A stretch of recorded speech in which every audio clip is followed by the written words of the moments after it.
নূর হুসাইন কাসিমি রহমতুল্লাহি আলাইহি সুযোগ্য সাহিবজাদা হেফাজতে ইসলাম বাংলাদেশের কেন্দ্রীয় সহকারী সাংগঠনিক সম্পাদক মাওলানা জাবের কাসিমি।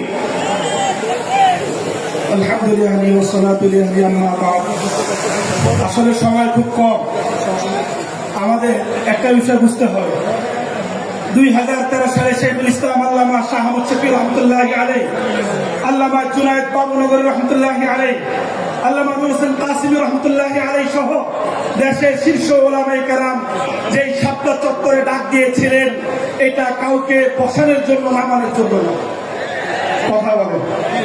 কিন্তু ওনারা মনে করলেন আমাদেরকে যে হেফাজতে ইসলাম বাংলাদেশ কাউকে নামানোর জন্য, গদি থেকে নামানোর জন্য গিয়েছিলেন, কিন্তু হেফাজতের নেতা কর্মীরা